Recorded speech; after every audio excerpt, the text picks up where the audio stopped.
n'être qu'à toi, Jésus mon roi. Rien de plus beau, rien de plus beau que ton nom.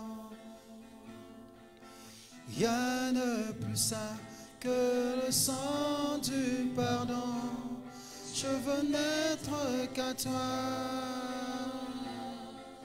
Jésus mon roi. Rien de plus beau, rien de plus beau que ton nom. Rien de plus saint, rien de plus saint que le sang du pardon. Je veux n'être qu'à toi, Jésus mon roi. Rien de plus beau, rien de plus beau que ton nom. Rien de plus saint que le sang du pardon. Je veux n'être qu'à toi, Jésus mon roi.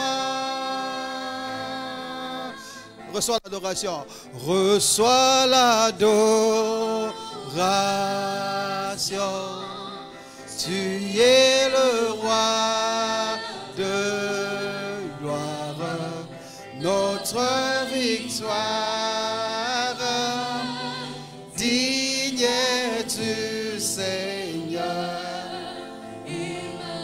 Adoration, reçois l'adoration. Tu es le roi, notre victoire. Digne es-tu, Seigneur. Reçois l'adoration. Tu es le roi de notre victoire.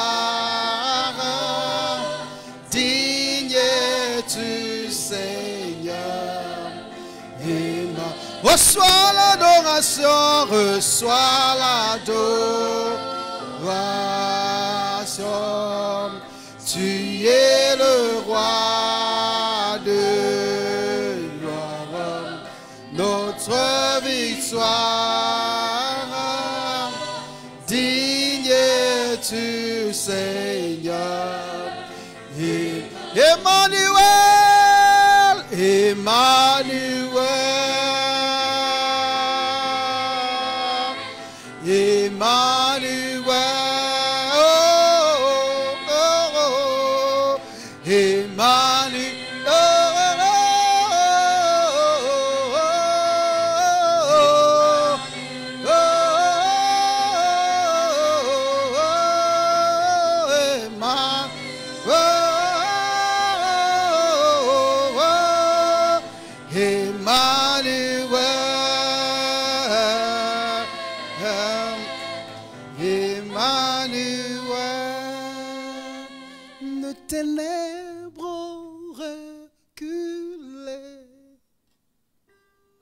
devant l'œuvre de la croix,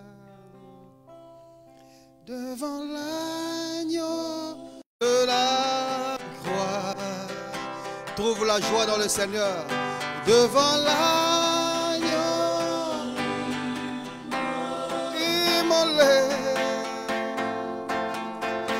et le sang versé. Le ténèbre ont reculé une dernière fois. Le ténèbre ont reculé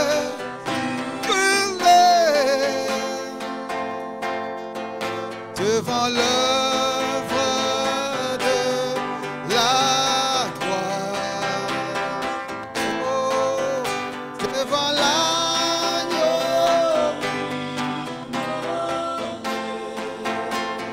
Alléluia. Et le sang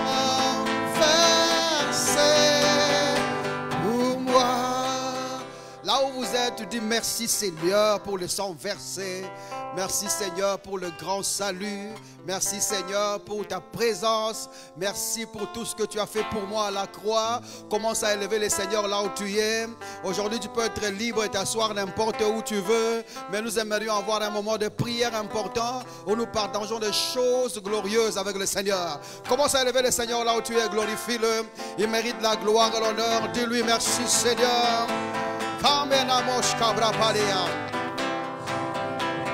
Laisse-moi t'entendre d'ici, élève le Seigneur.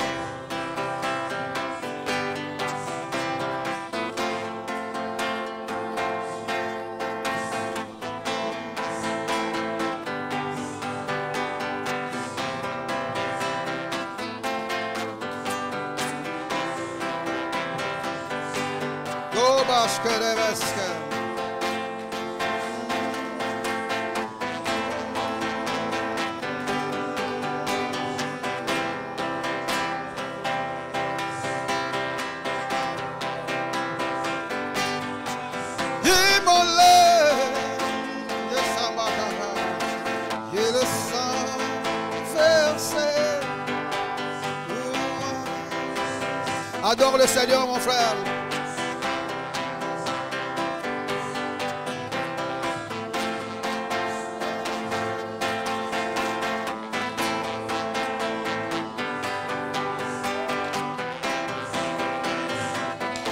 Enlève la paresse, enlève la fatigue, enlève la paresse de la journée, la fatigue.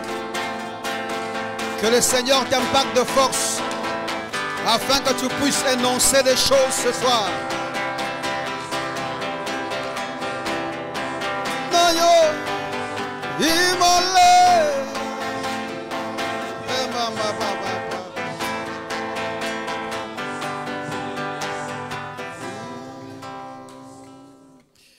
Veuillez vous asseoir. Amen. Nous sommes en train d'essayer de dire 2-3 choses qui vont nous permettre d'entrer en prière ce soir. C'est pas une soirée de sermon. Je crois que dimanche prochain on va prêcher, mais voyons un peu. Vous savez, nous allons nous efforçons dans cette église pour au moins qu'on lise quelque chose. Parce que si on ne lit rien et si on ne dit rien, ça sera un problème. Il faut au moins qu'on dise quelque chose et qu'on lise quelque chose. Il est important que tu apprennes à lire la Bible par toi-même. C'est ça, non? Bonsoir à tous d'abord. Je vous ai même pas salué aujourd'hui. Bonsoir à tous, ça va? Je peux recevoir un bon amen, comme ça on poursuit. Si vous êtes dans la joie d'être là, on dit un bon amen, comme ça on avance. Ah, ça c'est la joie. On ne peut pas dire plus fort que ça. Non, tu vois, les choses, toi, l'amen, alléluia, il faut aller ensemble. Si vous êtes loin des autres, comme ça sonne pas bien. Est-ce qu'on peut dire un bon amen, comme ça on avance? C'est tout ce que vous pouvez faire. Est-ce qu'on peut dire un bon amen et puis on avance? Très bien. Là, ça va quand même. Je disais, la Bible ici, il faut la lire. Il faut faire un effort de lire la parole de Dieu. Aujourd'hui, nous ouvrons une parenthèse parce que nous sommes en prière. Nous allons continuer avec les séries que nous faisons à partir de dimanche, je pense. Mais aujourd'hui, nous voulons, parce que nous avons prévu de prier, avant qu'on prie, qu'on s'exhorte un tout petit peu. Je disais l'autre fois qu'il faut lire la Bible par toi-même. J'ai été surpris, il y a un frère qui est dans l'église, il m'a envoyé un verset parce que dimanche passé, j'aurais dit que ce n'est pas Samson, ce n'est pas Delilah qui a coupé les cheveux de Samson, vous vous rappelez? Et qu'il aurait fait entrer un homme dans cette pièce-là. Et que c'est cet homme-là qui a coupé les cheveux de Samson et non Delilah. Qui est allé vérifier ça? Ah, une personne. Et vous autres, vous ne l'avez pas vérifié? Qui est allé vérifier? Seulement un seul frère. Maintenant, quand vous êtes allé vérifier, vous avez trouvé quoi? Hein? Delilah a fait entrer une personne. Mais maintenant, malheureusement, il y a un frère de l'église qui a fait une capture d'un commentaire, je ne sais pas qui a publié ça. Il m'a envoyé où quelqu'un a dit non, le pasteur a commis une erreur. Il a dit que ce n'est pas Delilah qui a coupé les cheveux, pourtant c'est Delilah qui a coupé les cheveux. Vous pensez que je peux venir à l'altar ici déclarer des choses qui ne sont pas vérifiées? J'ai vérifié. Et la malchance que la plupart d'entre nous, nous avons, surtout nous qui sommes de ce côté ici, nous aimons bien la Bible Louis II. Hein? Nous aimons bien la Bible Louis II. Mais quand vous vérifiez dans d'autres versions, c'est dit clairement que Delilah fit entrer un homme et lui fit couper les cheveux. C'est cet homme-là qui a coupé les cheveux parce que Samson était sur les genoux ou sur les genoux de Delilah. C'est-à-dire que Delilah avait déjà bien tenu la tête et le gars a coupé. Soyez rassurés, quand je dis quelque chose, c'est vérifié. Et il ne faut pas... J'aimerais ici m'adresser à ceux qui pensent que nous cherchons à nous vanter ou à prouver quoi que ce soit. On ne cherche pas à prouver quoi que ce soit. L'âge de prouver quoi que ce soit est déjà fini. Pour moi, c'est déjà fait. C'était fini il y a longtemps. Avant, quand nous tenons à la terre, on voudrait bien, je prêche, tout le monde sont debout là-bas. Et alléluia, amen, ça on aimait. Mais en fin de compte, les gens ne comprenaient rien. Aujourd'hui, nous prêchons par nécessité. On se dit, si on ne fait pas ça, qui va le faire? Ça va jusque-là? Donc maintenant, c'est exactement ce que j'ai dit. Delilah n'a pas coupé les cheveux de Samson. C'est un autre homme qui est entré et qui a coupé les cheveux de Samson. Allez vérifier, ça doit être Juge 16. Hein? Commencez à partir du 15e verset ou 19e verset, vous pouvez vérifier ça. Lisez dans d'autres versions, ceux qui ont les français, vous allez voir que la version... les autres versions disent, allez trouver, c'est ça. J'aimerais ajouter un truc. Quand je dis lisons la Bible, c'est comme... Combien de mages sont allés voir Jésus? Pardon? Vous avez lu?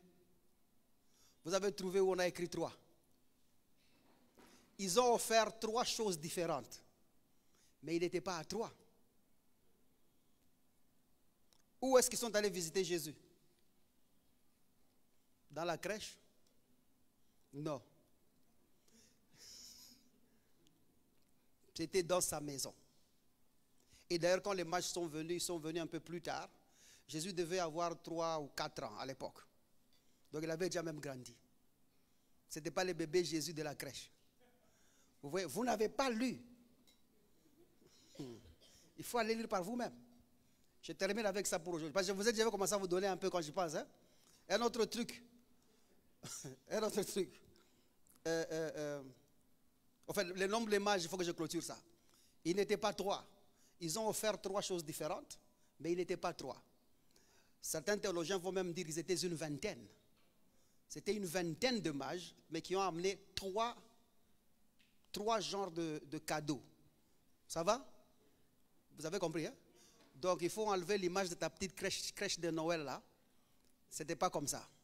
Jésus n'était pas bébé quand ces mages-là sont venus. Il avait déjà un peu grandi. 3-4 ans à peu près. Maintenant, qui est le chef de l'enfer? Qui va diriger l'enfer?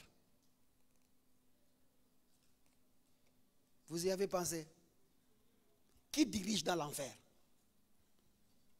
C'est pas, non, répondez-moi bien. C'est pas, vous ne voyez pas que ce sont des pièges tout le temps. Qui dirige l'enfer? Hein? Le diable. Quel enfer? Hein? La Guéhenne. Vous avez su comment? Parce que l'enfer là, la Guéhenne de la fin de temps là n'existe pas encore. Qui vous a montré qu'il y avait un chef? Parce que la Guéhenne n'est pas encore créée. Et je pense que Dieu, personne ne peut réfléchir plus que Dieu. Dieu, c'est le plus grand cow-boy du monde. Je pense que c'est pour des idées comme ça, à cause des pensées comme ça, qu'il a dit, arrêtez d'abord avec cette histoire. Parce que les gens vont philosopher dessus. L'enfer n'existe pas encore. Vous avez su comment que c'est le diable qui dirige l'enfer. J'ai entendu quelqu'un, aujourd'hui même, pas loin, j'en parle pas, j'ai entendu quelqu'un aujourd'hui, il dit, si vous avez été dans le monde et vous avez quitté le monde, vous êtes venu en Christ, faites attention de ne plus rentrer dans le monde. Parce que si vous rentrez dans le monde, le diable ne vous verra plus comme un allié, mais dans l'enfer, là, il va vous faire du mal. Vous avez lu ça où? Vous avez trouvé ça où? C'est sauvé une fois, sauvé pour toujours. Nous ne sommes pas sauvés à cause de nos actes. Ce n'est pas ce que je fais qui justifie que je suis sauvé ou pas. C'est ce que Jésus-Christ a fait pour moi qui m'a sauvé. C'est comme ça que j'insiste ces derniers temps pour revenir et vous dire que la grâce du sauvé, c'est la souffrance du sauveur. C'est quelque chose qu'on ne peut pas annuler, qu'on ne peut pas bannir. Parce que le Sauveur a réellement souffert pour un but, sauver les sauvés ou faire grâce aux sauvés. S'il n'y avait pas eu de souffrance, il n'y aurait pas eu de grâce. Il y a eu des grâces qui sauvent à cause de la souffrance du Sauveur. Ce n'est pas à cause de tes actions, ce n'est pas à cause de ce que tu fais ou ce que tu n'aurais pas fait, mais c'est à cause de ce que le Sauveur aurait accompli pour toi. Et la foi dans ces sauveurs-là a donné les garanties suffisantes qui submergent tes actes et tes défauts afin de t'accorder une place inaliénable auprès du Père. Une fois et pour toujours. Je croyais que tu vas dire un bon amen à cela. Une fois et pour toujours. Ce n'est pas par tes œuvres ni par tes efforts. C'est par ce qu'il a fait pour nous. C'est comme ça que nous faisons foi en cela. Maintenant, allons-y. Qui dirige l'enfer? Le diable n'est pas dans l'enfer maintenant là. Et la Bible dit que à la fin de temps, je crois que c'est Apocalypse chapitre 20 à partir du 10e verset quelque part là, ou l'inverse, ou 10 à partir du verset 20, c'est 10, 20? Bon, allez chercher. De toute façon, je n'allais même pas donner le verset, allez vous débrouiller. Il dit qu'à la fin de temps, le diable sera jeté ensemble avec la bête, ensemble avec le prophète, dans cette fosse-là. Et tous les autres là qui ne croiront pas en Jésus, c'est à ce moment-là qu'ils iront. C'est-à-dire que si le prophète est très clair que le diable, c'est lui qui va diriger l'enfer. Et d'ailleurs, comment voudras-tu diriger l'enfer dans ces douleurs-là? Les douleurs qu'on nous dit là. Personne ne pensera être chef là-bas. Personne n'y pensera. Tous se préoccuperont de leur douleur, chacun pour soi. Vous pensez que le diable va commencer à dire, je brûle, quand même, vous tous à genoux. Non, il brûlera avec eux. Bon, parce que moi je ne serai pas là, tu seras là. Et pendant que toutes ces choses se feront, tu ne seras pas là. Tu seras déjà parti. Quelqu'un me comprend jusque-là? Oh non, il y aura le signe de la bête. On va mettre sur le visage de tout le monde 666 et ils vont commencer à adorer. Ça sera un temps de persécution, un temps de trouble. Tu ne seras pas là. Aide-moi dire à ton voisin, je ne serai pas là. Si toi tu vas rester, c'est ton problème. Dis-lui déjà, si tu vas rester, c'est ton. Mais moi, je suis sûr que je ne serai pas. Parce que la Bible dit, lorsque Christ, votre vie, apparaîtra, vous paraîtrez avec lui. Là où est mon Seigneur, c'est là que je suis. Je finis avec ça. Quand quelqu'un meurt maintenant, il va où? Si tu meurs maintenant, tu vas où? À Paris Saint-Germain. Hein? Dans les séjours des morts. Tu as lu ça où? Hein? Je parle ici d'un chrétien. Si un chrétien né de nouveau meurt, où est-ce qu'il va? C'est où le lieu du repos? La Bible dit être absent dans ce corps, c'est être présent dans le Seigneur. Le chrétien qui meurt ne va ni à l'Hadès ni dans le paradis. Et au fait, le paradis c'est un niveau qui n'est pas en Christ. Le paradis n'est pas chrétien. Dans le paradis, il y a et les pécheurs et les justes. Dieu ne nous amène pas dans un lieu de confusion. Un lieu où le riche d'ancien va commencer à nous envoyer. Là, c'est le sein d'Abraham, pour ceux de l'ancienne alliance. Vous qui êtes nés de nouveau, là, quand vous mourrez aujourd'hui, vous serez dans le Seigneur. Parce que c'est là que vous vous trouvez maintenant. Éphésiens chapitre 1er, verset 3. Qu'est-ce qu'il dit? Béni soit Dieu, le Père de notre Seigneur Jésus-Christ, qui nous a bénis de toutes les bénédictions spirituelles dans les lieux célestes en Christ. Nous sommes déjà en Christ. En Christ, c'est les lieux célestes. Notre ciel, ce n'est pas une adresse géographique. Notre ciel, c'est dans une personne. Vous êtes avec moi jusque-là? Là où vous vous trouvez, c'est là que vous êtes déjà et c'est là que vous serez. Vous n'irez pas plus loin que là où vous vous trouvez. Non, ne vous imaginez pas des choses, des films. Tu es déjà au bon endroit. Et c'est comme ça que je vous disais l'autre fois, le chrétien ne va pas au ciel.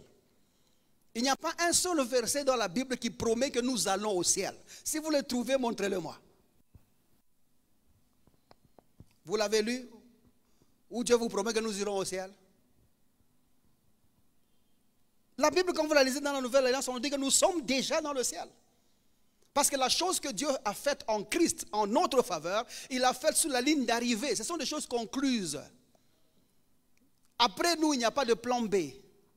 C'est-à-dire que si tu n'as pas reçu Jésus-Christ comme Seigneur et Sauveur, c'est fini. Dieu n'a plus d'autres armes dans son carquois pour libérer qui que ce soit. Si tu n'as pas pu accepter l'offrande qui est en Jésus-Christ, tu ne peux plus être sauvé. C'est fini, il n'y a pas d'autre plan. Du moment que nous serons déjà partis avec le Seigneur, ou du moment que nous apparaissons avec le Seigneur dans cette gloire-là, ceux qui vont rester ici, il n'y aura plus de plan B. J'ai entendu un homme de Dieu dire non, s'ils se laissent tuer en martyr, ils vont partir. Non, non, il n'y a pas de plan B. Quel que soit le nombre de gens qui vont rester, je suis désolé si tu pensais rester et être si forte à la fin là, pour dire je vais quand même rester, mais je vais me réveiller, je vais dire bon, vous 606, je ne veux pas.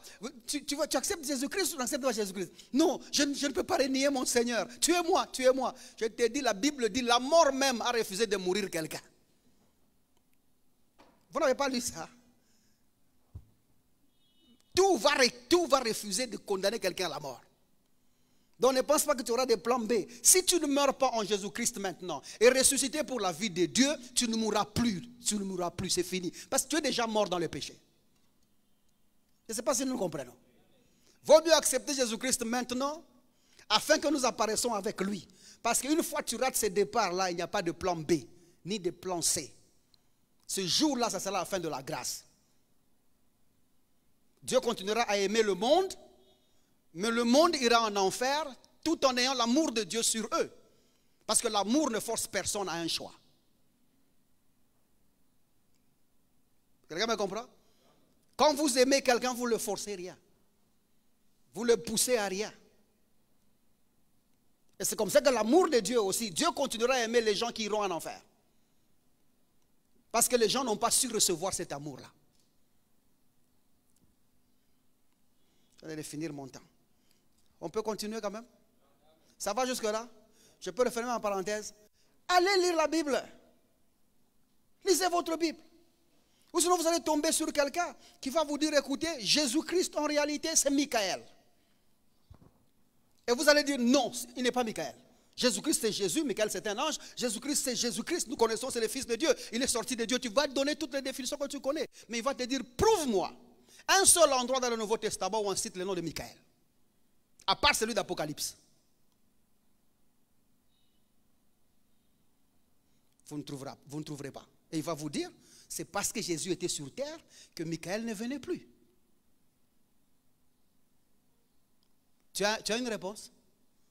Et puis au-dessus de ça, il va te lire un verset. Je te le lis. Ça, ce sont nos cousins. Ça, ce ne sont pas les frères. Si je les appelle les frères, ça serait autre chose. Ça, ce sont le cousin de témoins de Jéhovah qui lisent ça. Voyez Daniel. Écoutez les descriptions.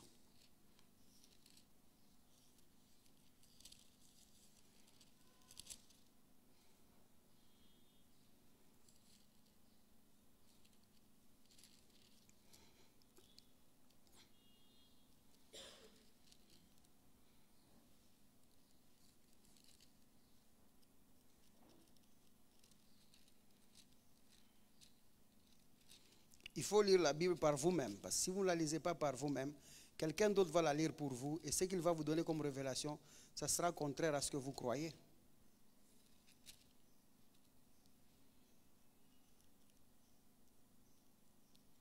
Nous sommes allés ici pourquoi? Ah, pour trouver Michael.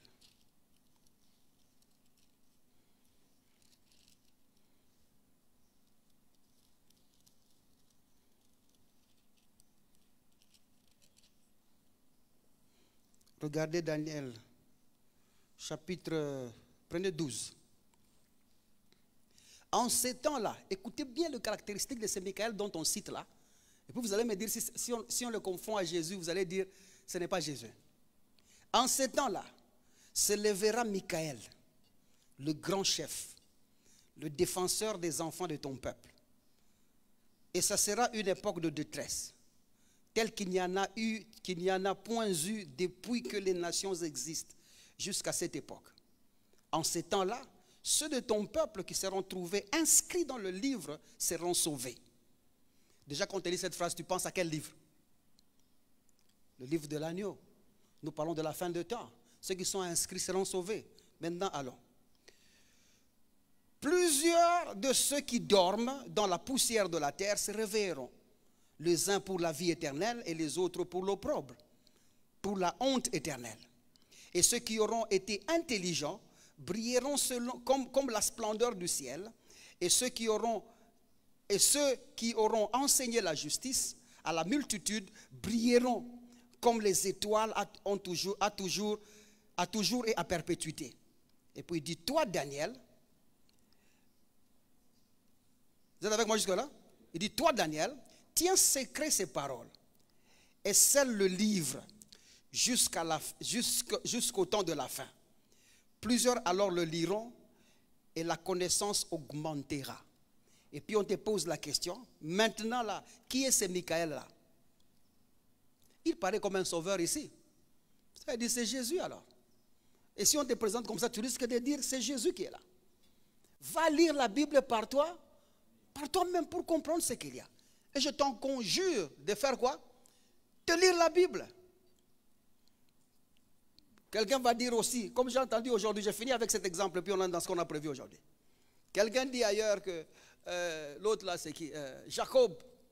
Jacob a tenu l'ange dans la hanche. Il lui a dit, je ne te laisse pas partir si tu ne me bénis. Et ils se sont battus avec l'ange grave. Jusqu'à ce que l'ange a dit, non, non, tu m'as vaincu. Je te bénis. Laisse-moi partir. Ce texte est réellement dans la Bible. Mais pour le comprendre, il ne faut pas le comprendre littéralement. Il faut aller le chercher. Il faut aller chercher l'explication de ce qu'il y a là. Quelqu'un me comprend? Regardez Osée. Je clôture avec les trucs là et puis on finit.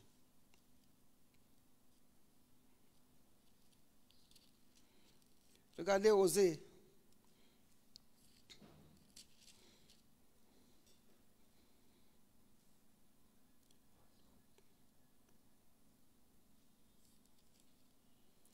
Osée chapitre 12. Allez travailler à la maison. Nous voyons ici ce qui s'est passé là-bas. Il a combattu l'ange, non? Nous allons voir quel genre de combat il y a eu là. Éphraïm m'entoure de mensonges et la maison d'Israël de tromperie.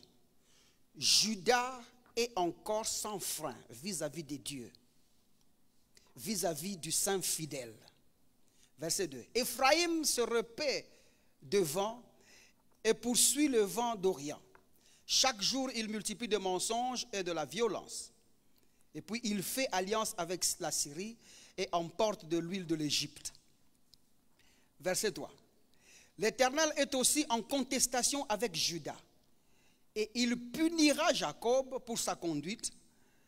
Il lui rendra selon ses œuvres. C'est Jacob dont on parle, c'est le Jacob dont je mentionne là.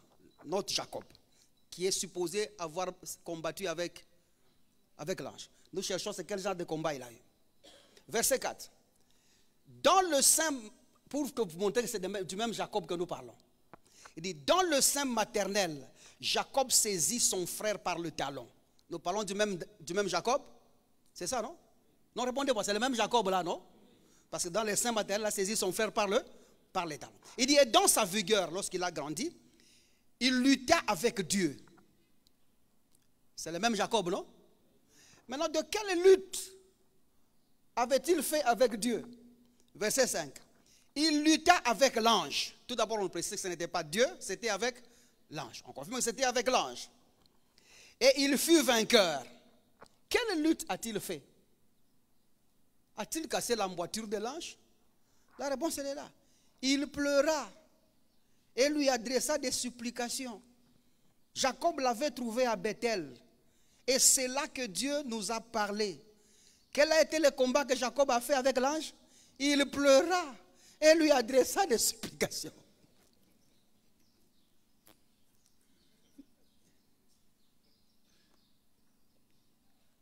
Il faut lire la Bible. Et vous êtes dans la prière, je t'attrape, Seigneur, tu ne partiras pas, jusqu'à ce que tu me bénisses, tu ne partiras pas. Non, ça n'a pas été comme ça. Le gars, tout ce qu'il a fait, dans la terreur de la crainte d'aller affronter son frère qui était de l'autre côté, il a supplié Dieu de l'aider, de trouver faveur aux yeux de son frère. Donc, Déjà dans l'Ancien Testament, on te dit qu'il n'y avait pas eu combat. Le gars avait pleuré. Il avait supplié. Allez lire par vous-même. Il y a des petites choses comme ça. Et puis, tu vois, nous parlons de front, c'est la prière. Hein? Et ce sont des phrases qu'on met dans nos prières. Je ne te lâche pas, mais toi, tu tiens rien. Je te saisis, Seigneur, mais toi, tu dois saisir rien. Or, la réponse, elle est ailleurs. Il faut aller vérifier par vous-même. Aide-moi à dire à ton voisin, apprends à lire la Bible par toi-même. C'est comme ça que Paul est en train de dire à Timothée, efforce-toi de te présenter comme un ouvrier qui n'a point, un ouvrier éprouvé. C'est-à-dire qui a passé tous les examens qui puissent exister. Il dit, efforce-toi. Ce n'est pas facile de prendre le temps et de lire la parole de Dieu. Ce n'est pas facile, mon frère. Et c'est comme ça que la Bible dit aussi, Paul dit à Timothée, que les anciens qui travaillent à l'enseignement ou à la doctrine, à la prédication, à la doctrine, méritent double honneur. Parce que c'est un travail de rester à la maison et lire la parole de Dieu. C'est un travail de découvrir les choses que je vous parle ici. C'est un travail de mettre des choses dans l'ordre. Nous ici, ça va faire 3 ans que nous prêchons la même chose. Nous sommes dans le front, c'est la prière. Mais nous y allons étape par étape. Et jamais vous n'avez entendu une chose 2 fois. Il y a toujours quelque chose qui s'ajoute. C'est le travail.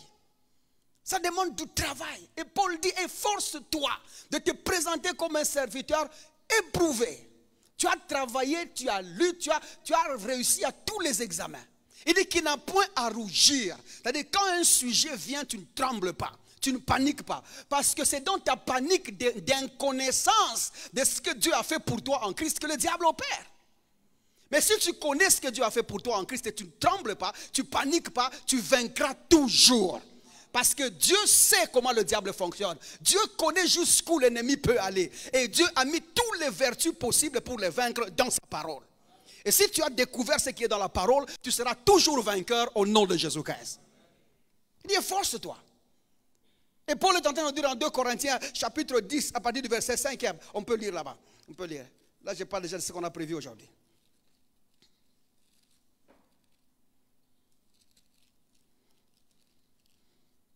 Et c'est comme ça que les gens disent, frère, même la parole de Dieu dit, aide-toi et le ciel t'aidera. Ah bon? S'il fallait que nous nous aidions nous-mêmes pour que le ciel nous aide, nous avons quitté le péché comment? N'est-ce pas Dieu qui nous a aidés nous-mêmes parce que nous n'avions pas de force pour nous aider? C'est une fausse phrase. Elle ne peut même pas tenir en Christ celle-là. L'homme a besoin de Dieu pour sortir de n'importe quoi. Nous avons tous besoin de Jésus. Et nous n'attendons pas l'aide de Dieu après nos efforts. La Bible dit, lorsque nous étions sans force, Christ lui mourait pour nous. Nous n'avons pas de capacité pour nous sortir de quoi que ce soit. Notre confiance est dans le Seigneur Jésus-Christ. Regardez 2 Corinthiens chapitre 10, le 5e verset. On peut commencer un peu en haut. Verset 4. Car les armes avec lesquelles nous combattons ne sont pas charnelles, mais elles sont puissantes par la vertu de Dieu. Les armes puissantes sont les détails qui sont dans l'évangile. Parce que la puissance de Dieu, c'est l'évangile. Dieu n'a pas sa puissance ailleurs. La Bible dit qu'il a mis toute la puissance là, dans la résurrection de Christ, que nous prêchons, que nous annonçons. Je n'ai point honte de l'évangile, car c'est une puissance pour le salut de quiconque croit. La Bible dit que c'est une folie pour ceux qui se perdent, mais c'est une puissance pour ceux qui croient. L'évangile, c'est ça la puissance. L'unique puissance, le dunamish, qui peut confondre l'ennemi dans sa confusion là, parce qu'il est déjà confus, c'est la parole de Dieu. Si vous retirez la parole de Dieu de ce que vous êtes, vous ne pouvez pas vous en sortir. Et il dit les armes que nous avons, la parole que nous avons. Il dit les armes que nous avons, elles sont puissantes par les vertus de Dieu pour renverser les forteresses. Et il nous dit les forteresses c'est quoi? Il dit nous renversons les raisonnements et toute hauteur qui s'élève contre la connaissance de Dieu. Il y a des raisonnements dans la vie de chacun. Il y a des raisonnements qui s'élèvent à chaque instant. Lorsque par exemple tu avais une certaine certitude et tu vois que quelque chose ne se passe pas comme c'était prévu, à l'instant même les raisonnements vont venir et tu vas commencer à penser à une possibilité d'accomplissement de ce que tu espérais. Et il dit, c'est avec la parole de Dieu que nous renversons ce qui s'élève contre la connaissance de Dieu. Nous connaissons ce que Dieu a fait pour nous en Christ. Et nous savons ce que Dieu a pourvu pour nous en Christ. Je sais qui je suis, je sais ce que j'ai, je sais ce que je sais ce que je peux par la révélation de l'homme en Jésus-Christ. Ayant été révélé de ce que Dieu a fait pour moi en Christ, je ne permettrai pas qu'une autre connaissance contraire puisse s'élever au milieu de ma situation. Je tiens ferme. Et je suis éveillé. Je ne permets même pas un instant, ni quelqu'un, ni un homme, ni une femme, ni une situation, ni n'importe quelle preuve, mais dire le contraire de ce que j'ai cru. Je tiens sur cette parole-là. Et je suis très sérieux avec ça. Le verset 5. Il dit, nous renversons les raisonnements. Il y a des raisonnements qui s'élèvent dans nos têtes, dans notre pensée, dans notre processus de raisonnement, qui sont complètement contraires face à la situation que tu es en train de vivre. C'est comme ça que Frère Narcisse nous apporte des suggestions dans la réalité de la vie que nous avons. Tu en as besoin à chaque instant. À chaque étape de ta vie, tu as besoin d'entendre quelque chose qui confirme ce que Dieu a dit. Ou sinon, tu seras, mon cher, tu seras abattu. Parce qu'il y a certaines situations, tu te retrouves dedans, tu regardes ce que Dieu a dit, ça devient très loin. Mais ce que l'ennemi a dit qui devient concret. Parce que chaque fois que le diable te suggérera des choses, il t'en donnera des preuves. Ne vous rappelez-vous pas de la tentation de Jésus-Christ? Vous avez vu le diable dire des mauvaises choses là-bas ou des fausses choses? Non, le diable c'est un menteur dès le commencement, mais pour qu'une tentation tienne, elle doit être dans la vérité. Vous saviez ça? Une tentation ne peut pas tenir si elle n'est pas dans la vérité. C'est comme ça que tout ce que le diable a dit était vrai ces jours-là. C'était vrai. Et dans cette vérité dans laquelle il tournait, il fallait qu'en face de lui, qu'il y ait un serviteur éprouvé, qui n'a point à rougir au milieu de cette situation. Ou sinon Jésus devait fonctionner autrement. Vous vous imaginez dans ça, quand on lui disait change cette pierre en pain. Qu'est-ce qui empêchait Jésus de changer la pierre en pain? Il dit, tu vois maintenant, nous avons là le pain. Ça symbolise le pain de vie que je suis. Tu vois, je suis le pain de vie. Je sais. Ça devait être une mauvaise chose. Jésus pouvait faire ça. Mais à l'instant là, les suggestions qui sont montées au cœur de Jésus, c'était pour dire que si je fais ce qu'il dit là, j'aurais obéi à l'adversaire. Et à cet instant-là, ayant obéi à l'adversaire, il ne serait pas différent du premier Adam qui a obéi aux instructions, aux suggestions du diable et a fini par manger la pomme. Et bon, le soi-disant fruit là. Il ne serait pas différent. Mais vous savez, Jésus doit être en mesure de se tenir debout et dire à Adam, tu pouvais résister parce que moi j'ai pu. Tu pouvais tenir parce que moi j'ai pu. Parce que si Jésus aurait changé le pain, la pierre en pain, Adam s'est révélé le dernier jour. Tu dis, tu vois que ce n'était pas facile. J'ai entendu la même voix que tu as entendu. Toi aussi tu as fait comme moi j'avais fait. Et il y aurait annulation complète du processus de ton salut. Parce qu'il aurait obéi, entendu, c'est que la même chose que l'autre avait entendu. Quelqu'un me comprend jusque-là?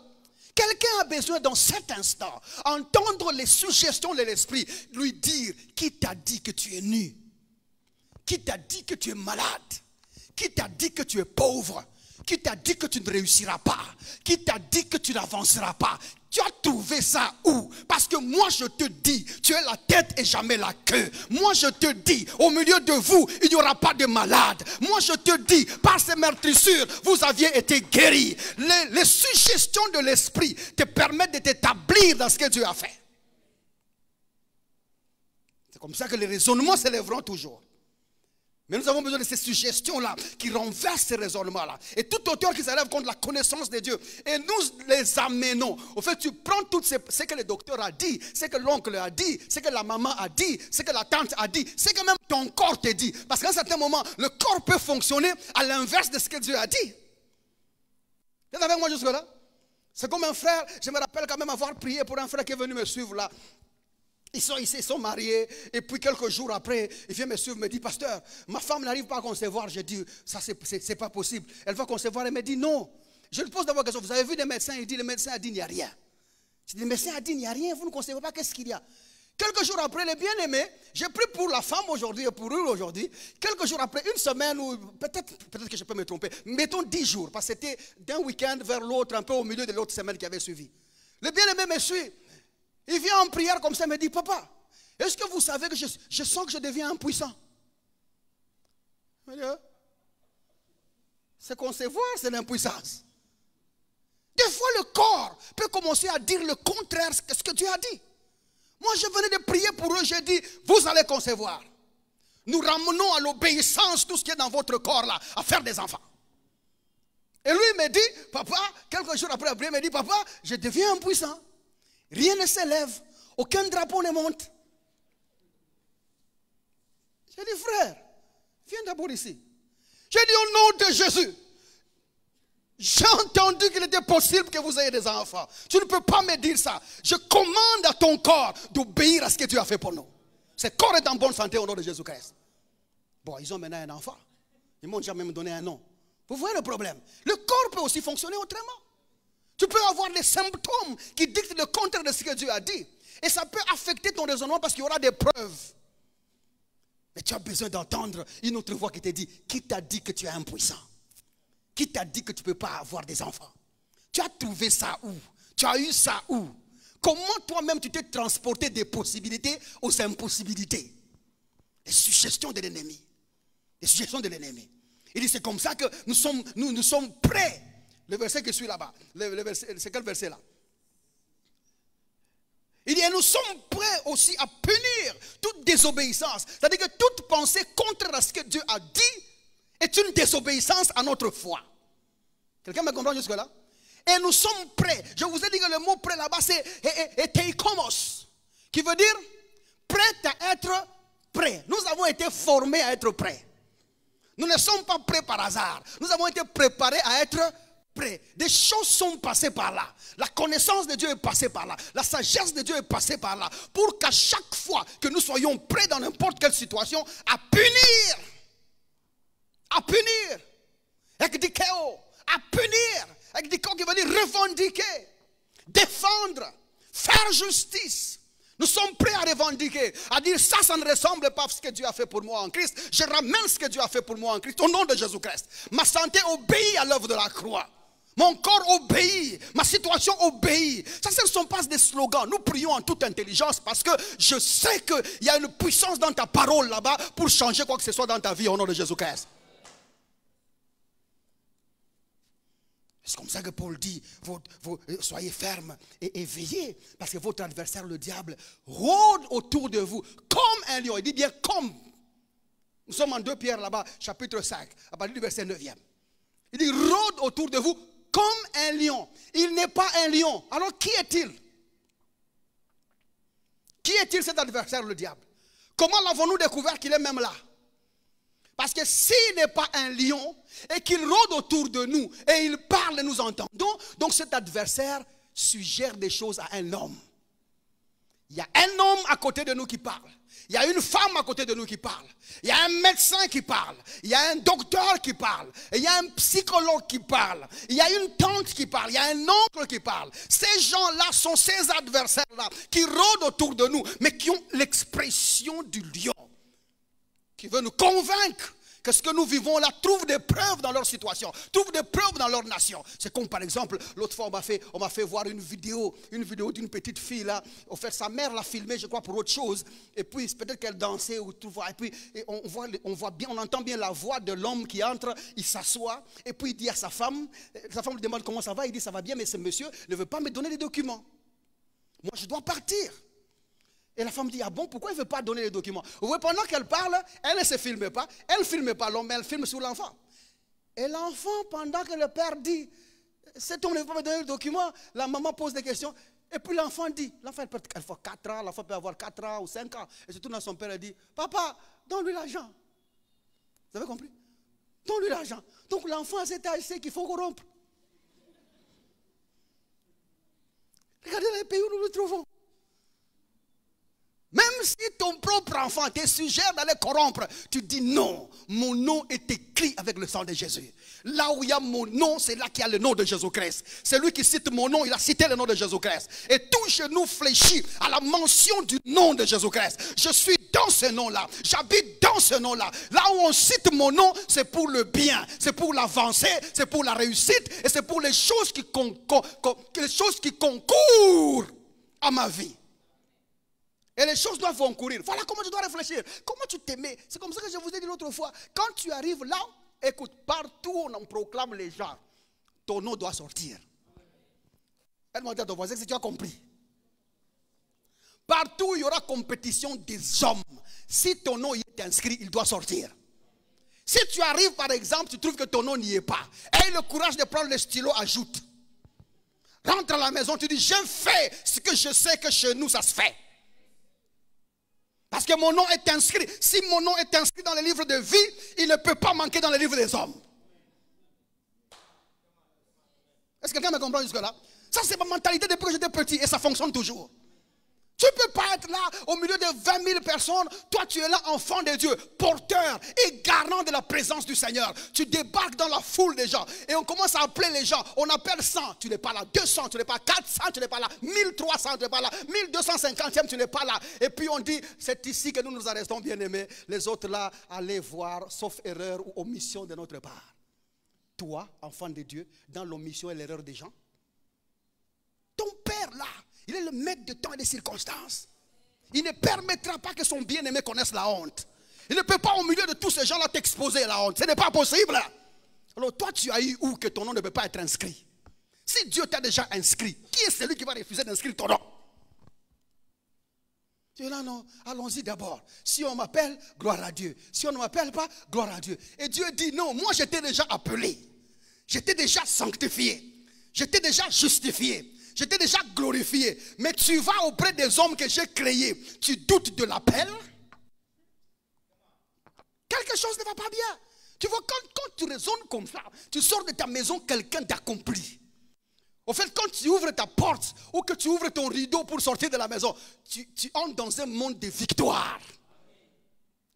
Et tu sors de la maison, tu te tires même, tu dis, quel privilège cette province a d'avoir quelqu'un comme moi, de respirer l'air avec eux, de voir ce qu'eux voient, car Jésus marche au milieu d'eux. Ça c'est la conception des gens qui sont en esprit. Bien aimé, je pense que les séances comme ça vont aider les gens. Essaie de te réveiller là où tu es. Ne permets pas que quelqu'un dise des choses contraires de ce que Dieu a déjà fait. Parce que quelqu'un est mort dans ça. Aide-moi à dire à ton frère, quelqu'un est mort dans ça. En Swahili, Jésus est mort pour que plus personne ne te dise le contraire de ce que Dieu a fait pour toi. N'accepte pas. C'est comme ça que Paul dit, nous ne le cédons même pas un instant. Vous entendez quelqu'un dire ce que Dieu n'a pas fait pour vous en Christ, ne le laisse même pas un instant, quel que soit son âge. Quand il a dit des choses qui sont contraires, là, même à l'instant, change ça au nom de Jésus-Christ. Et moi, je n'ai point honte. Quel que soit ton âge, si tu dis en public, je t'écoute, je regarde, il y a des gens qui te respectent, je dis ok. Avant de sortir, pasteur, je peux dire, oui papa, venez. Vous approchez, pasteur, mais je t'ai entendu parler, mais tu vois ce que tu as dit là, c'est pas correct. Je ne le laisse même pas un instant, parce qu'il ne faut pas que dans sa tête, qu'il pense qu'il m'a convaincu aussi. Ce n'est pas ça mon frère. Et si je vais à côté, c'est parce que j'estime que c'est une personne âgée. Mais si tu es jeune, tu dis comme ça en public, là, je te reproche. Je ne peux pas permettre à ce que tu sois l'instrument de l'ennemi qui est en train de dévorer les gens. Vous êtes avec moi jusque-là? La Bible dit en Luc chapitre 16, verset 10. Celui qui est fidèle dans des petites choses, l'est dans de grandes choses. Écoutez un peu ça. Celui qui est fidèle dans des petites choses, l'est dans de grandes choses. Plusieurs personnes, quand ils lisent ces versets, ils sont focalisés sur des choses à faire. Et pourtant, le contexte où les choses qui sont dites là ne sont pas primairement, je dis bien primairement, des choses à faire, mais sont des choses à dire. Parce que la fidélité réside sur le fait qu'on tient à sa parole. Dieu est fidèle parce qu'il tient à sa parole. Quelqu'un est avec moi jusque-là?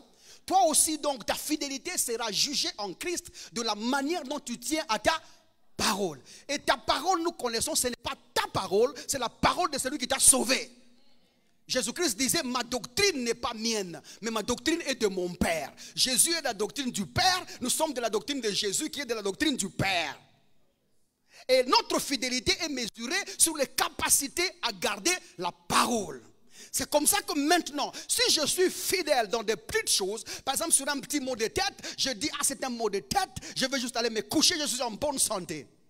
je dois être aussi fidèle sur ma parole, qui croit que je peux être guéri de maux de tête sur le sida, sur le diabète, sur la dysenterie, sur le Covid. Parce que celui qui est fidèle dans des petites choses, l'est dans de grandes choses. Il ne sera pas, il l'est. En fait, ta démonstration pratique de la fidélité, de la conservation de la parole dans des petites choses, des petites épreuves, doit être équivalente à cette fidélité des grandes choses.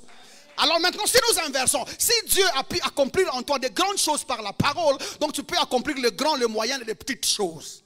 Tu es avec moi jusque-là? Parce que tu es fidèle. Aide-moi à dire, je suis fidèle. Tu ne changes pas d'avis. Parce que de toutes les façons, ce n'est pas ton avis qui est énoncé dans la vérité de l'évangile, mais c'est l'avis de Dieu. Tu ne changes pas de pensée. Parce que ce ne sont pas tes pensées qui sont dans la parole de Dieu, c'est les pensées de Jésus-Christ. Tu ne changes pas de raisonnement. Parce que ce n'est pas le processus de ton raisonnement qui est dans la Bible, mais c'est le logos de Dieu qui est diffusé chez les hommes. Tu tiens à ta parole. Sois fidèle, mon frère. Dans les circonstances, dans les tribulations, dans les problèmes et dans les difficultés que tu as, tiens et sois fidèle. Il ne faut pas changer tout le temps. Il ne faut pas changer d'avis tout le temps. Ce n'est pas parce qu'on t'a chicoté que tu dois dire le contraire de ce que tu dois dire. Continue à dire la même chose. Continue à dire la même chose. Ça fait mal, tu continues à dire la même chose. Ta jambe fait mal, tu continues à dire que la santé divine est active. Ça dérange, tu dis elle est active. Et quand ça fait mal, tu t'adresses à cette chose-là. Toi, poumon, maintenant cette douleur, tu veux mourir maintenant au nom de Jésus-Christ. Ou je te remplace au nom de Jésus-Christ. Tu ne peux pas rester là. Tu vois, dis les choses et sois dans la fidélité. Quelle que soit la pression que tu as, quelle que soit la dépression que tu as, quel que soit l'abattement que tu as, continue à dire la même chose que tu as dite. Et sois fidèle. Beaucoup d'enfants de Dieu ne sont pas fidèles dans des petites choses. Et c'est comme ça qu'ils ont des problèmes à tenir dans de grandes choses. Va les voir quand ils sont dans une perte d'un être cher. Quand ils commencent à pleurer leur père, leur mère, leur enfant, ou n'importe qui. Va les voir. Va entendre leurs paroles. Des infidèles pleurnichards. Va voir un chrétien quand il a la malaria, par exemple. Un païen voulait poser la question, il dit oui, c'était juste des courbatures. On a commencé la cure, ça va aller. Mais va voir un païen. Dans la même situation que, va voir un chrétien. Dans la même situation que le païen. Il va commencer à te parler des choses surnaturelles. J'ai vu comme si mon cœur sortait. Et quelqu'un est venu, il a tenu mon cœur, l'a remis. Après j'ai vu tout mon corps partir. Mon corps restait là-bas, moi j'étais loin. Et puis j'ai vu quelqu'un me dire, Paul, tu ne mourras pas, rentre. Je suis rentré. Mais c'est la malaria. Ce sont des signes de malaria. Toi tu crois que la folie c'est quoi? C'était ça. Ce n'est pas la révélation que tu as eue, c'est l'absence de la fidélité de la parole. Quand tu es fidèle dans la parole, tu ne quittes pas ton corps. Tu es avec moi jusque-là? Parce que la Bible dit être absent dans ce corps, c'est être dans le Seigneur. Quand tu quittes, donc tu es parti. Tu ne rentres plus. Quelqu'un est avec moi jusque-là? Tiens à ta parole, mon frère. Tiens à ce que des choses dont tu as cru. Depuis le commencement, tu as cru dans des choses et tu les as confessées. Ça t'a apporté la vie éternelle. Dans la vie courante aussi, continue à croire et à confesser. Parce que tout ce qui ne se fait pas avec conviction est péché, voué à l'échec. Fonctionne dans la parole de foi et tu avanceras. Quelqu'un est avec moi jusque-là? Tiens à ta parole. Ce n'est pas parce que le médecin a dit. Ce n'est pas parce que tu changerais d'avis. Ce n'est pas parce que ton père a parlé que tu changerais d'avis. Aussi longtemps que ce que toi tu as dit vient de ce que Dieu a dit ou vient des suggestions qui sont en Christ, ne bouge pas. J'aimerais dire à quelqu'un, ne bouge pas au nom de Jésus-Christ. Ne change pas d'avis au nom de Jésus-Christ. Aide-moi à dire à ton frère, ne change pas au nom de Jésus-Christ. En Marc chapitre 6, le verset 46e, ou un peu plus haut. Il y a un texte qui est en Luc, le même texte qui est aussi en Jean. Mais quelque chose est en Marc qui est un peu différent. Nous voulons parler du fait que Jésus était fidèle dans les petites choses et dans ce qu'il déclarait. Allons là-bas, je vais vous faire voir quelque chose. L'histoire, c'est l'histoire de Jésus qui dit à ses disciples, allez à l'autre bord. Vous vous rappelez de ça? Allez à l'autre bord. Et puis il ajoute, moi je vais renvoyer la foule, et je vais rester prier un peu. La Bible dit que Jésus est resté prier un peu. Et puis par après, il a commencé à suivre ses disciples ou aller à l'autre bord. Enfin, il ne suivait pas ses disciples. Il allait faire quoi?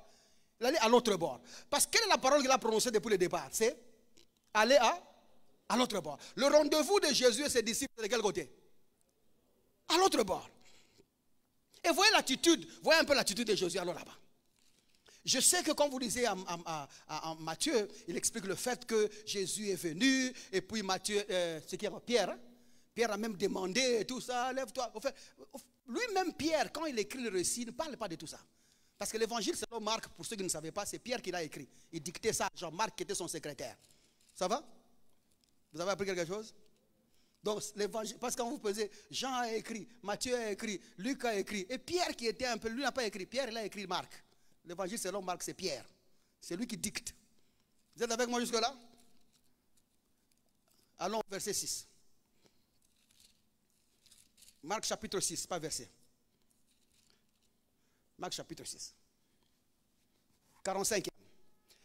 Aussitôt après, il obligea ses disciples à monter dans la barque et de passer avec lui de l'autre côté. J'aime bien le terme aussitôt. Quand vous lisez Marc, vous allez trouver trop de aussitôt, aussitôt, aussitôt. En fait, c'est l'évangile le plus rapide. Là où ils ont mis la moitié d'un chapitre, tu lis Luc, il a mis tout un chapitre. Matthieu, ils ont mis tous des grands chapitres. Parce que c'est le premier évangile à être écrit et il est trop rapide. En fait, ce que Pierre veut raconter ici, c'est un Jésus au service des gens. Un Jésus qui apporte des solutions aux gens. Un Jésus qui vient venir finir les problèmes des gens. Vous êtes avec moi jusque-là? C'est comme ça qu'il n'a pas besoin d'être plus long ou explicite. Pour lui, il est intéressé à voir un miracle se produire. C'est un Jésus qui est plus dans l'action. C'est ce Jésus-là que Pierre voulait présenter aux Romains auxquels il écrivait les trucs ou les textes. Il dit aussitôt, après, il obligea ses disciples de monter dans la barque et de passer avant lui de l'autre côté. Vous voyez, de passer avant lui où? De l'autre côté. La mission, c'est aller de l'autre côté, mais cette fois-ci avant lui. Et puis il dit vers Bethsaïda, pendant que lui-même revenait et renverrait la foule. Un miracle vient de se produire, Jésus vient de multiplier les pains, les gens sont là, ils sont très nombreux, ça c'est le contexte de l'histoire. Il y a encore beaucoup de gens qui ne veulent pas partir. Et puis il dit aux disciples, vous pouvez partir parce qu'il commence à se faire tard, vous traversez. Et puis bon, moi je vais vous suivre, je vais demander à la foule de partir. Parce qu'il avait prévu de prier au fait. Et la Bible dit même qu'il n'y avait plus de bateaux au fait. Quand il a fini de prier, il arrive là-bas, il n'y avait plus de pirogues qui pouvaient le traverser de l'autre côté. Lisons d'abord avant que je me complique et je dise autre chose. Verset 46. Quand il lui en renvoyé, il s'en alla à la montagne pour prier. Au fait, il a dit, allons nous retrouver de l'autre côté, mais lui est allé quand même à la montagne pour prier. Verset 47. Le soir étant venu, la barque était au milieu de la mer et Jésus était seul à la terre. Jean et Matthieu et Luc disent il n'y avait plus d'autres barques. Et Jésus était de l'autre côté, il fallait qu'il parte. Et il avait beaucoup de peine à ramer.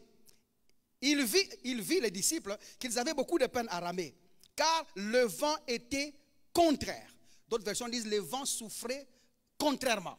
Au fait, le vent était dans le sens contraire.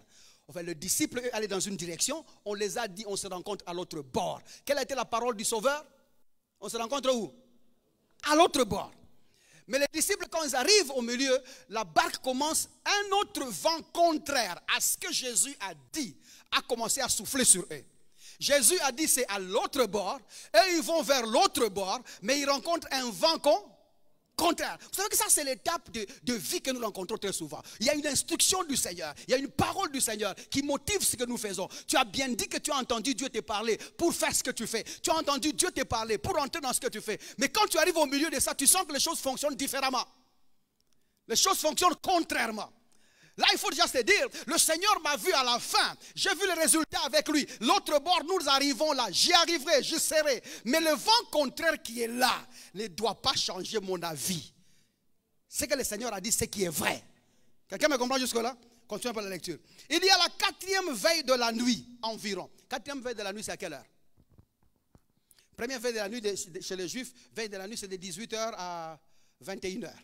Deuxième, c'est 21h à minuit. Troisième, c'est minuit à 3h. Quatrième, c'est de minuit à 6h. C'est-à-dire que en fait, les historiens disent que, et les théologiens disent que ça devait être autour de 4 heures, un peu tout ça, que Jésus a fini de prier et qu'il a commencé à traverser. Vous voyez, ce monsieur, il est en train de prier. Et il était là. Mais les disciples qui ont trouvé le vent contraire, donc toute la nuit pendant que Jésus était en train de prier, et ils ont rencontré le vent contraire, toute la nuit aussi, ils étaient sur l'eau, ils n'ont pas pu avancer. Ça peut être comme ça dans ta vie, que depuis que Jésus a parlé, ou que tu as entendu la parole de l'évangile, les choses n'avancent pas. On dirait qu'aussi longtemps que tu es là, tu n'avances pas, tu ne progresses pas parce qu'il y a un vent contraire. J'aimerais te dire que le vent contraire ne finisse qu'avec ce que Dieu a dit. Il faut tenir à ce que Dieu a dit. Mais ici, nous sommes dans le contexte de Jésus pour voir un peu ce qu'il y avait. Il dit la 4e veille de la nuit environ, il alla vers eux. Jésus alla vers eux. En allant vers eux, il alla où? Vers eux, c'est où? À l'autre bord, parce que les disciples n'habitent pas sur l'eau. Il alla vers eux, à l'autre bord. Ça, c'est Jésus. Il a déjà dit, on se retrouve de l'autre côté. Et il va aussi où? de l'autre côté. Il dit, marchant sur la mer, il voulait les dépasser. Ça, c'est Pierre qui dit. Le même Pierre qui était dans l'eau là, qui avait demandé à Jésus, laisse-moi marcher sur l'eau. Il dit, lui quand il écrit, il dit, non, mon frère, ce jour-là, j'ai dit le rendez-vous c'est à l'autre bord, même s'il a trouvé des vents contraires, il s'en fout du vent contraire, lui le rendez-vous c'est à l'autre bord. Il est dépassé même. J'aimerais que tu aies cette attitude du Seigneur. Une attitude qui ne bronche pas sur les situations, qui ne bronche pas sur les trucs qui te chatouillent gauche-droite, qui tient ferme et qui dit, moi Dieu a parlé, ça ne changera pas. J'ai lu ça dans les Écritures moi-même, ça ne changera pas. Ce que Dieu a dit, c'est ce qu'il a dit. Ce que j'ai condamné, ça reste. Ce que j'ai parlé, ça reste. Je ne modifie pas mes paroles, je ne change pas ce que je dis. Je prononce la parole du Seigneur parce que Dieu, la Bible dit, il nous a jugés dignes de nous confier sa parole. Dieu nous a confié l'évangile. Et nous l'utilisons à notre propre sien. Ce qu'il a dit là, quand nous le disons parce qu'il a fait les choses pour nous, nous obtenons des résultats au nom de Jésus-Christ. Bien aimé dans le Seigneur, si le Seigneur voulait les dépasser, c'est parce qu'il croyait que ce qu'il avait dit s'accomplirait toujours. Ne change pas d'avis au nom de Jésus-Christ. Je ne sais pas ce que tu traverses maintenant. Et je ne sais pas ce que toi tu as dit. Je ne sais pas ce que tu as vu dans ta vie. Mais je t'appelle à être fidèle. Ce soir, dans les quelques minutes qui nous restent, nous voulons juste dire en toute fidélité. En toute fidélité, ce que Dieu a fait pour nous dans notre situation. Et en toute fidélité, ce que Dieu a accompli pour nous dans ce que tu es en train de traverser. Tu es sûr que tu t'es investi. Tu as pris beaucoup de temps à apprendre, par exemple, l'architecture. Tu as pris le temps, tu as créé ton entreprise. Tu as les gens qui travaillent avec toi, mais tu n'arrives pas à trouver de bons contrats. Ne dis pas peut-être qu'il y a la sorcellerie dans cette ville. Non, il n'y en a pas. Parce qu'il n'y a aucune sorcellerie qui pourra annuler ce que Dieu a fait pour toi en Christ. Il n'y en a pas. Il n'y a aucun péché qui pourra bannir le plan de Dieu avec toi. Lève la tête. Tu dis, Seigneur, j'ai consacré ce travail. Il doit obtenir des résultats au nom de Jésus. Tu entends ton magasin, parle à la marchandise. Et dis, toi, marchandise, aussi longtemps que je t'ai mis ici, ce n'est pas pour t'exposer. Je ne suis pas Versace, je ne suis pas Vivin Fichenche, je ne suis pas... Toi, je t'ai mis ici pour te vendre. Tu sors au nom de Jésus-Christ. Et tu sors à un prix. Je ne te donne pas gratuitement. J'ai dit, c'est 4 000, celui qui discute ne vient pas. Seulement celui qui a 4 000, vient. Voilà comment est-ce que les enfants de Dieu doivent parler. Et tu ne changes pas, malgré la conjoncture. Même si on te dit non, tu vois, dans cet état ici, on ne sait pas. Moi, je te propose, toi tu as dit 3 000, je te propose 2 000, prends seulement 2 800 ici. Écoute, même j'ai ajouté 800. J'ai tout fait pour ajouter au prix. Tu vois, le pays est en guerre, on ne sait jamais quand ils vont venir, baisse les prix. Et toi tu dis, ah, comme l'homonyme de la sœur Rose est en train de venir. Ah, ah. J'ai fait quoi? Donne-moi seulement les 2800 là, je mets en poche. Vous êtes avec moi jusque-là? Et tout le monde n'a pas compris, et c'est bien que vous n'avez pas compris. C'est bien, je vois que le mari lui a compris. Maintenant, donne-moi seulement ces 2800 là, je mets en poche. Non, tu t'es compromis. Tu t'es compromis, mon frère. Tu as fonctionné en deçà de ce que tu as prévu. Et la Bible dit que votre oui soit oui, et que votre non soit... Pourquoi tu vas tergiverser comme ça? Tiens à ta parole. Tiens à ce que tu as dit. Ta parole n'est pas ta parole. C'est la parole de Jésus. Aussi longtemps que tu l'as impliqué dans tes choses, tiens-la, tiens-la. Tiens-la. Moi, j'ai des problèmes avec les sœurs. Et la sœur, elle rêve. Réveillez-vous un peu. Quelles que soient les circonstances, même si ton âge dépasse, l'avantage que tu as, c'est que ton père est le maître des temps et des circonstances. Ça va jusque-là? Ton père est le maître des temps et des circonstances. Si quelqu'un m'a compris, tiens-toi debout comme ça, on prie un tout petit peu, acclame le Seigneur. Je ne pensais pas parler beaucoup comme ça. Cette diffusion a été sponsorisée par des frères et sœurs qui croient en l'avancée de l'évangile de Jésus-Christ et Jésus-Christ crucifié sans additif. Si vous désirez vous joindre à eux, veuillez nous contacter au +243 99 000 27 60 ou encore par email à l'adresse maîtrechurchrdc@gmail.com.